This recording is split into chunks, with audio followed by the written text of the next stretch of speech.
গুলটে মামা। কেসটা ঘুরে আমার দিকে এত ইজিক্যালি চলে আসবে আমি তো বুঝতেই পারিনি রে। টিভিটা তো আসলে খারাপ হয়নি, ভেন্ডি গিয়ে অ্যান্টেনাটা আবার ঠিক করে দেবে, ছবি চলে আসবে। তবে আমাকে টিভিটা একবার ভালো করে পরীক্ষা করতে হবে, এত ইজিক্যালি ঠিক করলে হবে না।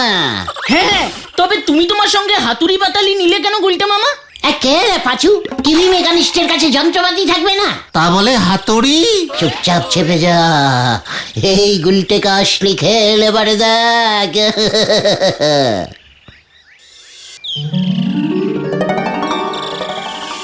ঝন্টু কুমারের সুপারহিট বই ফুলুরি বানা ফুলটুসি টিভিতে দিয়েছে। শনিবার রাত 8টায় এই তো দিয়েছে, পড়তে পারো না নাকি? ঘটন মুখ শান্তিং কর বলে দিলাম, আমি পড়তে পারি না। আমার পড়াশুনোর উপর তুই সন্দেহ করছিস? মানে না না গুলটে মামা, ঘটন এমনি উত্তেজিত হয়ে বলে দিয়েছে। বুঝতেই পারছো, ঝন্টু কুমারের বই টিভিতে দিয়েছে, তাও সুপার ডুপার হিট বইটা ফুলুরি বানা ফুলটেছি। দূর, উত্তেজিত হয়ে হবে কি? আমরা তো আর দেখতে পাবো না। কেন, টিভি দেখতে কি পয়সা লাগে নাকি? কিন্তু টিভিটা দেখবে কোথায়? এই গলতপুরে টিভি যে 3 জনের বাড়িতেই আছে, সেখানে গিয়ে ফুলুরি বানা ফুলটেছি দেখা অসম্ভব। হ্যাঁ ঠিক তাই, কর্নেলের বাড়ির টিভিতে সারাক্ষণ খবর চলে। হেড স্যারের টিভিতে শিক্ষামূলক প্রোগ্রাম দেখে। ঝোলা গোবিন্দের বাড়িতে পটেশ্বরীদি জানলে সিনেমাটা দেখবেই, কিন্তু ওই ঝোলা গোবিন্দ তো আমাদের ওর বাড়িতেই ঢুকতে দেবে না। সত্যি ভেরি স্যাড, ভেরি ব্যাড ব্যাপার। এক সময় যে লোকটি পৃথিবীর প্রথম টিভি মেকানিস্ট বলে বিখ্যাত ছিল, সে আজ টিভিতে ফুলুরি বানা ফুলটসি দেখিতে পাইতেছে না। সত্যি অভাগীর কি ভাগী, মানে বিধাতার কি খেল। তুমি পৃথিবীর একমাত্র টিভি মেকানিস্ট ছিলে, মানে তুমি টিভি সারাইয়ের কাজ করতে গুলটে মামা। ওটাকে টিভি সারাইয়ে বলিস না, টিভি ইঞ্জিনিয়ারিস্টিক মেকানিস্ট। ভেরি কঠিন কাজ ছিল, বুঝেছিস? তাহলে তুমি কাজটা ছাড়লে কেন গুলটে মামা? ভেরি স্যাড ব্যাপার ঘটেছিল রে। পৃথিবীতে তখন টিভি বলি কোনো বস্তুই ছিল না। তারপর একদিন হঠাৎ টিভি আবিষ্কার হইল। সারা পৃথিবীতে বড় লোকদের মধ্যে হইচই পড়িয়া গেল। বিলেতের ইন্টারকন্টিনেন্টাল শহরে এক বিশাল বড় লোক মিস্টার টমাটম সাহেব বড় একটা বিশাল টিভি কিনে বসলেন। তারপর আবার কি, টমাটম সাহেবের টিভি দেখার খুব নেশা ধরে গেল। সারাদিন সারা রাত টিভিটা চালিয়ে বসে থাকতো। সব সময় তখন প্রোগ্রাম চলতো টিভিতে? ওরে, তখন টিভিতে একটাই প্রোগ্রাম চলতো, 20 মিনিটের, কি যেন নাম ছিল, মনে পড়েছে, হু হবে 1 পয়সা প্রতি। তখন 1 পয়সারও অনেক দাম ছিল তো। সারাদিন রাতে 20 মিনিটের প্রোগ্রাম, আর তুমি বলছো টমাটম সাহেব সারাদিন টিভি চালিয়ে রাখতো কেন? নেশা। বাকি সময় টিভিতে ঝিঝি হতো, সেটাই দেখতো। তারপর যা হওয়ার তাই হলো, টিভিটা গেল খারাপ হয়ে। ডাক পড়লো আমার। আমি তখন পাটালির প্রেসিডেন্টের বাড়িতে ওনার টিভিটা ঠিক করছিলাম। চলতে গরম হয়ে গেছিল। প্রেসিডেন্টের মেয়ে টিভিতে জল ঢেলে দিয়েছিল, ব্যাস, কেউ কিচ্ছু জানতো না। অনেক কষ্টে ফুঁ দিয়ে টিভি শোকাচ্ছিলাম, এমন সময় একটা ফোন। সঙ্গে সোজা প্লেনে করে উড়ে এসে নামলাম টমাটম সাহেবের বাড়ির উল্টো দিকের মাঠটায়। দৌড়ে গিয়ে টিভিটা দেখলাম, ততক্ষণে টমাটম সাহেবের মাথা ঘুরতে শুরু করেছে। কেন? নেশায়, বললাম না, টমাটম সাহেব টিভির নেশায় পড়েছিল। টিভি বন্ধ, নেশা মাথায় চড়েছে। আমি তো তড়েই ঘড়ি গিয়ে টিভিটার পেছনটা খুলেছি। পেছনটা কেন? পেছনেই বেশি গন্ডগোল হয় রে, গলতপুরের অধৈর্য বলদ ঘটন। আচ্ছা ঠিক আছে, তুমি বলে যাও। তারপর কি হলো? এরপরেই ঘটলো সেই ঘটনা। কোন ঘটনা? যেই ঘটনার জন্য আমি আর টিভি ঠিক করি না। বলো গুলটে মামা, কেন টিভি আর ঠিক করো না? টিভির পেছনটা যেই খুলেছি, খুলে দেখি কি দেখলে? টিভির ভিতর একটা জলঢোরা সাপ। টিভির টিভির ভেতর একটা জল ঢোড়া সাপ ঢুকলো কেমন করে গুলটে মামা? আমি সেটা সাপটাকে জিজ্ঞেস করার সময় পেয়েছি নাকি? তার আগেই আমি পগার পার দে দৌড়। বিলেতে জলদোরা সাপ আছে নাকি? কে রে পাচু? জল থাকলেই ঢোড়া সাপ থাকবে। তা বলে টিভি খুলে তুমি সাপ পেলে?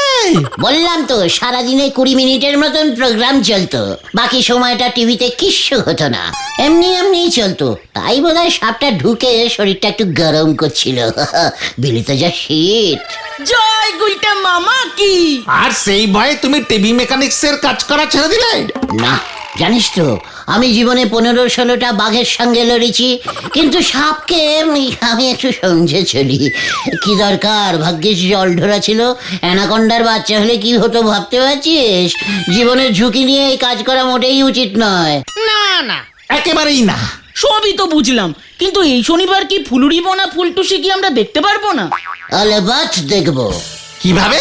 চল কর্নেল সাহেবের বাড়ি, ওনাকে গিয়ে ব্যাপারটা ভালো করে বোঝাতে হবে। হ্যাঁ হ্যাঁ, যদি রাজি হয়ে যায়। চলো চলো, কালই তো শনিবার।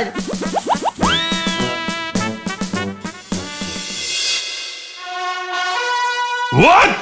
ফুলুরি বনা ফুলটুসি হিন্দি সিনেমা সাবধান! আগে স্যার ঝন্টু কুমারের হেভি হিট বই স্যার। স্যার নায়িকা হচ্ছে মিস অঞ্জলি, দেখবেন নাকি? মানে মিস অঞ্জলি ওই কোমর দুলিয়ে টুইস্ট নাচে যে? আগে হ্যাঁ স্যার। বিশুরাম! তাহলে স্যার কালকে সবাই একসঙ্গে বসে চা বিস্কুট খেতে খেতে সিনেমাটা দেখবো। চুপ! সবটাই নির্ভর করবে কাল আমাদের দেশের অবস্থা কেমন থাকে তার উপর। স্যার একটা সিনেমা দেখবো। সিনেমায় দেশটাকে টানবেন না স্যার? স্যার এটা খুব রোমান্টিক ধরনের সিনেমা। বিশ্রাম! দেশের খবর রাখতেই হবে। বিশেষ সূত্রে জানা যাচ্ছে দেশের সেনাবাহিনীকে আরো মজবুত করবার জন্য দেশের যুবকদের ভর্তি নেওয়া হচ্ছে। খবরটি শোনা মাত্র দেশের ছেলেপিলেরা যেন সত্তর সেনাবাহিনীতে যোগ দেন। সাবধান! তোমরা সবাই এবার সেনাবাহিনীতে যোগ দেবে।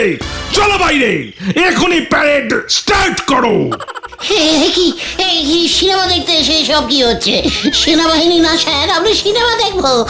চলে রে বাজু, এখান থেকে কেটে পড়ি।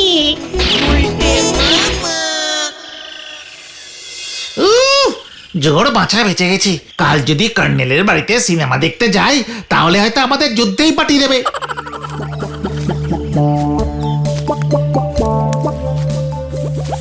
হেড স্যারের বাড়িতে গিয়ে কাজ নেই। ওখানে তো কোনো চান্সই নেই। সিনেমা আমাকে দেখতেই হবে। ওই ঝোলা গোবিন্দের টিভিতেই আমি সিনেমা দেখবো। কিভাবে? আমাদের তো ঘরে ঢুকতেই দেবে না। ব্যালকনিতে বসে দেখবো। হ্যাঁ রে।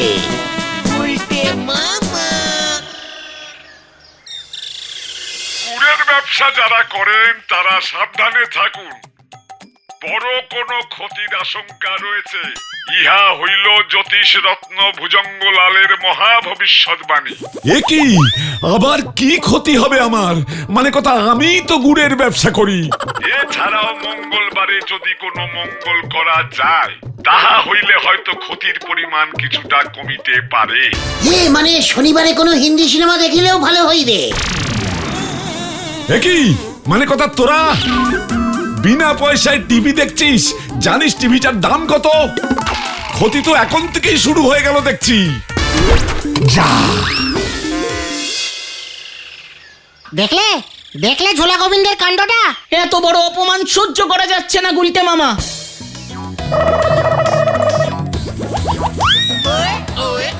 অপমান কা বদলা হাম নেবুঙ্গা, মানে নেবই। কিভাবে? ভেন্ডে, এতদিন অনেক নারকেল গাছে উঠেছিস, এবার ওই কার্নিশ বেয়ে ছাদে ওঠ, তারপর ওই টিভির অ্যান্টেনাটার ব্যান্টেনা বাজিয়ে দে। হ্যাঁ, অপারেশন স্টার্ট কর এক্ষুনি। পটেশ্বরীতেই যদি টের পায় না। খুশি হবে, কত খুশি হবে, কারণ ওর বাবা টিভিতে শুধু জ্যোতিষ দেখে। যা কাজে লেগে পড়।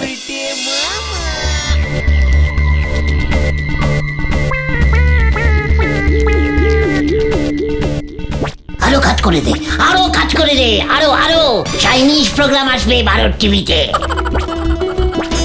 চীন কোন দিকে পড়বে? ওইদিকে? ভেন্ডি ওইদিকে ঘোরা, ওইদিকে। চুপ চুপ, আস্তে আস্তে, ঝোলা গোবিন্দ টের পেয়ে যাবে।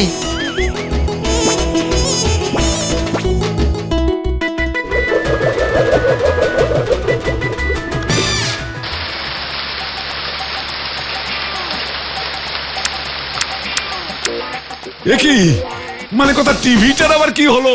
ভুজঙ্গলালের ভবিষ্যৎবাণী মিলতে শুরু করেছে দেখছি। মানে কথা, আমার যে অনেক বড় ক্ষতি হয়ে গেল। পটু, ও পটু মা, দেখে যা টিভিটা যে দেহ রেখেছে। এত কিছু করে লাভ কি হলো গুলটে মামা? আজকে তো আর ঝন্টু কুমারের সিনেমাটা দেখতে পাবো না। ফুলুরি বনা ফুলটুসি। সব দেখতে পাবি রে, সব দেখতে পাবি। এবার আমার একটা মেকানিক্যালিস্টিক ট্যাকটিস দেখে নে। নরার কাছে কি আর এমনি এমনি যাচ্ছি রে? জয় গুলটে মামারে ক্যালটা বলে প্র্যাকটিসের জয়। ভেন্ডি, কি জানি কি হতে যাচ্ছে। নরা, তোর জন্য আমার খুব চিন্তা হয় রে। ও যত শ্বশুরি দিয়ে কথা বলো, আজ কিন্তু এক কাপের বেশি চা দিতে পারবো না। না নরা না, আমি এভাবে ধারে আর তোর চা খেতে চাই না রে। ওসব নন্ড ভণ্ড কথা না বলি আসল মতলবটা কি সেটা সোজা সাপটা বলেন দিনি। খামোখা উত্তেজনা বাড়তেছে। নরা, এই ছোট্ট একটা চায়ের দোকান দিয়ে তোর তো দিন চলতে পারে না রে। এ কারে বলতেছে? আবে সে তো ঠিক কথাই, তবু তো আমি কিছু খাটাখাটনি করি সংসার চালাচ্ছি। আপনার মতো নন্ড ভণ্ড আড্ডা তো দিচ্ছি নে। নরা, তোর দুঃখের দিন শেষ। কেন গো, আরো বেশি দুঃখের দিন আসতেছে বুঝি? না নরা না, তোর দোকানে সেল বাড়ানোর উপায় আমি বার করে ফেলেছি। এ আপনি কি বলতেছেন গো? আমার দোকানের বিক্রি বাড়ানোর বুদ্ধি সেও আপনার আছে নাকি? এ জানতেন নে তো? আলবাত আছে, ভেরি ইনটে ফুলি ইনটে ক্যালি বুদ্ধি। এই মেরেছে তা আপনার ওই ইনটে ফুলি কালি বুদ্ধি বলি ফেলেন দিনি। নরা, তোর দোকানে একটা টিভি বসা। কি বসাবো? আরে টিভি টিভি, টেলিভিশন। ওটা টেলিভিশন হবে গুলটা মামা। আরে ডাক্তারি যেটাই হোক না, নড়া বুঝলেই হলো। উত্তেজনায় আমার রক্ত ফুটছে নড়া। চায়ের জল ফুটলি চিনি দিতে বলতে, তা রক্ত ফুটে আর লাভ নেই। তা টিভি বসালে কি হবে শুনি? নড়া, এই গলতপুরে যখন রোটে যাবে তোর দোকানে চা খেতে খেতে টিভিও দেখা যায়, দেখবি দলে দলে লোক আসতে শুরু করবে। টিভিতে ঝন্টু কুমারের ফুলুরি বনা ফুলটুসি চলছে।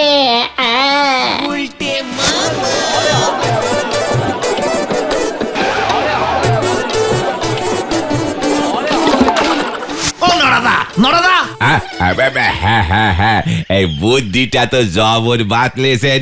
তা আমি ওই টিভি কোথায় পাবো বলেন দিনি? ইনভেস্টিং করবি? কি ভেস্টিং করবো? দরকার হলে কিনবি। টাকা? আমার এই টাকাটা কে দেবে শুনি? ওরে ধারে কিনবি রে নরা, ধারে। এই এসে আমার এই ধারটা দেবে কে? ওই ঝোলা গোবিন্দ। দরকার হলে ধারেই ওই ঝোলা গোবিন্দর টিভিটা কিনে ফেলবি। ওই গোবিন্দ বাবু? মাথাটা দেখছি আপনার একেবারে নন্ড ভণ্ড হয়ে গেছে গো গুলটে বাবু। না নরা না, মাই মাথা এই একেবারে ঠিকঠাক ওকে আছে। আমি যা বলছি মন দিয়ে শোন। আমার কাছে খবর আছে গোবিন্দ গুচাইতে টিভিটা খারাপ হয়ে গেছে। তুই ওটা 10-12 টাকায় কিনে নে। বোঝো, তা সে খারাপ টিভি কিনে আমার কি না ভাবে শুনি? ওরে বাঁচুরে, তোরা নরাকে বোঝা, নরাকে বোঝা। আমি এককালে কত বড় টিভি মেকানিস্ট ছিলাম রে, সেটা কি তুই জানিস? হ্যাঁ হ্যাঁ নরাদা, গুলটে মামা এটা ঠিক বলছে। তার মানে আমি যাতা দামে গোবিন্দ বাবুর টিভিটা কিনে আনবো, তারপরে নন্ড ভণ্ড গুলটে বাবু সে টিভি ঠিক করে দেবে। বাবজি বাপ, আপনার টিভি ঠিক করার গুণও আছে দেখতেছি। আমি কিন্তু কোনো পয়সা নেব না, চায়ের সঙ্গে কাটাকাটি করে নিবি। তালি তো বেশ ভালোই হলো। তা কখন যাবো ওই টিভি কিনতে? এক্ষুনি যাও নরাদা, আমরা তোমার দোকান পাহারা দিচ্ছি। আজ সন্ধ্যাতেই হেব্বি বই আছে। বলতেছ? হ্যাঁ তালি পরে যাই, কি বলো? হ্যাঁ গেলুম তালি, হরি বল। দেখেছিস আমার ইন্টে ফুলি ট্যাকটিস? টিভিটা যে আসলে খারাপ হয়নি সেটা তো শুধু আমরাই জানি। তাও আমার কেমন যেন ভয় ভয় করছে গুলটে মামা। ওরে গলদপুরের ভিতু বলদ পাঁচু, ঝোলা গোবিন্দ এতক্ষণে বোধহয় রাজিও হয়ে গেছে রে। কি মানে কথা, তুই কি কিনবি? এগে বাবু, আপনার এই নষ্ট টিভিটা। আমার টিভি যে খারাপ হয়ে গেছে মানে কথা, সেটা তোকে কে বললো? ওই নন্দ ভন্ড গুলছি বাবু। নরা, মানে কথা ও যে দেখছি সারা গলতপুরে রটিয়ে দেবে যে আমার টিভি খারাপ হয়ে গেছে। দেবে বই কি, আপনার মতো এত বড় লোকের বাড়িতে নষ্ট টিভি আসে এটা শুনলি পর লোকজন কি মনে করবে বলেন দিদি? তাই তো আমি ছুটতে এলুম। 10 টাকা দিচ্ছি, টিভিটা আমারে দিয়ে দেন বাবু। কত টাকা? 10 টাকা। না পোষালি 12.5 পর্যন্ত উঠতে পারি। নরা, মানে কথা 12,000 টাকার টিভি আর তুই আমাকে 12.5 টাকা দিবি? মাথায় রক্ত উঠে যাচ্ছে বলে দিলাম আমার। এ তো বাবু একটু উঠবি, কত নস হলো বলেন দিদি? এখন ওই নষ্ট টিভি ঘাড়ে করে আমাদের নিয়ে যেতে হবে, তারপর গুলটে বাবুরে দে ওই টিভি আমি ঠিক করব। যদি গুলটে বাবু টিভিটা ঠিক করতে না পারে তবে তো ওই 12.5 টাকা আমার পুরো নস হয়ে যাবে বাবু। কত বড় ঝুঁকি আমি নিচ্ছি সেটা একবার বোঝেন দিনি। মানে কথা ওই টিভি কে ঠিক করবে? আরে গুলটে বাবু গো, এ তল্লাতে আর তো কেউ টিভি ঠিক করতে পারেনি। তুই চলে যা নরা, মানে কথা গুলটেকে পাঠিয়ে দে। আমার টিভি আমি তাহলে নিজেই ঠিক করে নেব। এ কেমন কথা হলো? গুলটে বাবু কি আমারে দিয়ে ওনার ওই মেকানিস্টের সেলসম্যানগিরি করালে? ভালো মানুষের ভাত নি দেখতেছি। ঠিক আছে বাবু, একবার ভেবে দেখবেন আমি 15 পর্যন্ত উঠতে পারি। নরা,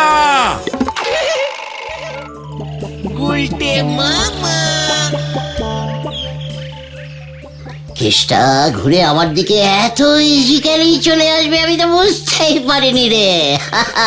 টিভিটা তো আসলে খারাপ হয়নি, ভেন্ডি গিয়ে অ্যান্টেনাটা আবার ঠিক করে দেবে, ছবি চলে আসবে। তবে আমাকে টিভিটা একবার ভালো করে পরীক্ষা করতে হবে। এত ইজিক্যালি ঠিক করলে হবে না। হ্যাঁ, তবে তুমি তোমার সঙ্গে হাতুড়ি পাতালি নিলে কেন গুলটে মামা? কে রে পাঁচু, টিভি মেকানিস্টের কাছে যন্ত্রপাতি থাকবে না? তা বলে হাতুড়ি? চুপচাপ চেপে যা, এই গুলটে কাশ লিখে এবারে দেখ।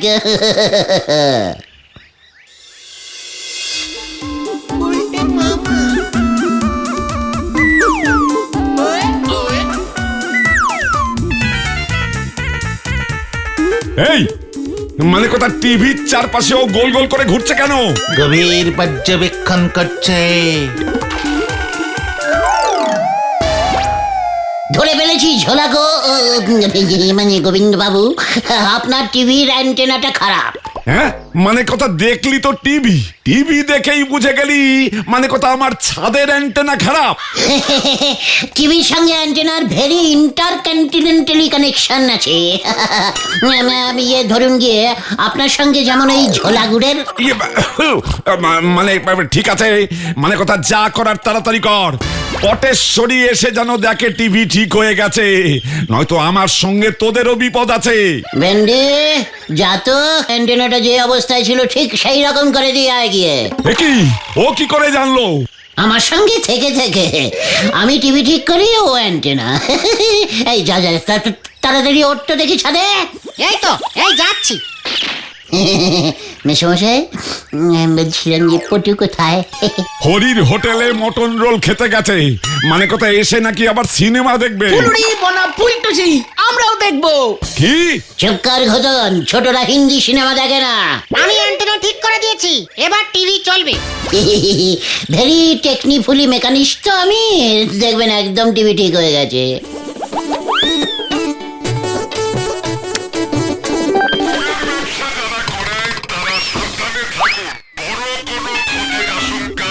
দেখি মানে কথা আমার ছবি যে নাচছে। নাচের প্রোগ্রাম হচ্ছে মনে হয়। হতচ্ছাড়া, মানে কথা ওটা জ্যোতিষী ভুজঙ্গলাল ভাগ্য গণনার প্রোগ্রাম। তাহলে সর্বনাশ করেছে স্যার, সাবধান, আপনার ভাগ্য নাচছে স্যার। টিভি ঠিক করে দে, মানে কথা আমার, নয়তো তোর কপালে দুর্ভাগ্য নাচবে এবার। কি ভেন্ডে, অ্যান্টেনাটা আগের মতো করিসনি কেন? করলাম তো। ঠিক যে অবস্থা থেকে তুই অ্যান্টেনাটাকে বেঁকিয়ে চীন দেশের দিকে করেছিলি। এটা আবার কবে করলো? আমি না, গুলটে মামা বলেছিল। ইয়ে মানে স্যার, চীনের প্রোগ্রাম ধরে কিনা একটু টেস্টিং করছিলাম স্যার। অনেক ভালো ভালো চৈনিক জ্যোতিষীর প্রোগ্রাম হয় কিনা, জ্যোতিষী চার্লি ট্যাং, জ্যোতিষী চিলি চিকেন, ইয়ে মানে চিলি ম্যান। ওই ওই, তুই আমার টিভির ছবি ঠিক করে দে, নয়তো এক্ষুনি আমি বলো হরি দারোগাকে ফোন করব। এই দেখো, এই সব টেকনিক্যালিস্টিক ব্যাপারে আপনার আবার পুলিশটিক ব্যাপার কেন ঢোকাচ্ছেন স্যার? আগে টিভির ছবি ঠিক কর তুই। ছবিটা নাচছে, নাচটা কেমন রে বাঁচু? হ্যাঁ, কেমন যেন একটা নাগিন ড্যান্সিং টাইপের ছবিটা কাঁপছে, তাই না রে? ধরে ফেলেছি, ধরে ফেলেছি। এই কি ধরেছিস? এই টিভিটার ভেতরে একটা সাপ ঢুকেছে। কি মানে কথা, কি ঢুকেছে? সাপ, সাপ, জল ধরা, সরে যান স্যার, গোখরও হতে পারে। মানে কথা, টিভির ভিতর সাপ ঢুকলো কিভাবে? পেছনের ফুটো দিয়ে। টিভির ওপর কখনো দুধ কলা রেখেছিলেন নাকি? আবে মানে কথা, পটু রেখেছিল বোধহয়, ও তো সকালে দুধ কলাই খায়। ঠিক ধরেছি। উল্টে মামা।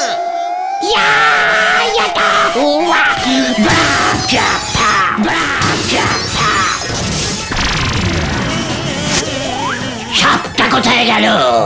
পাঁচু, সাপটাকে খোঁজ। আমার টিভি! সাপ কোথায়, সাপ কোথায়, সাপ কোথায়? সাপ পালিয়েছে গুলটে মামা, সাপ পালিয়েছে। এবার এটা তোর মাথায় ভাঙবো আমি। পাঁচু, পালা রে। তবে রে, মানে কথা, আমার টিভি ভেঙেছিস, দেখ এবার আমি তোদের ভাঙবো। বাঁচাও, বাঁচাও, বাঁচাইয়ে, বাঁচাইয়ে। হরি বল, বোঝো এবার ঠেলা, বলো হরি। গুলি বন্ধ, গুলি বন্ধ, গুলি বন্ধ।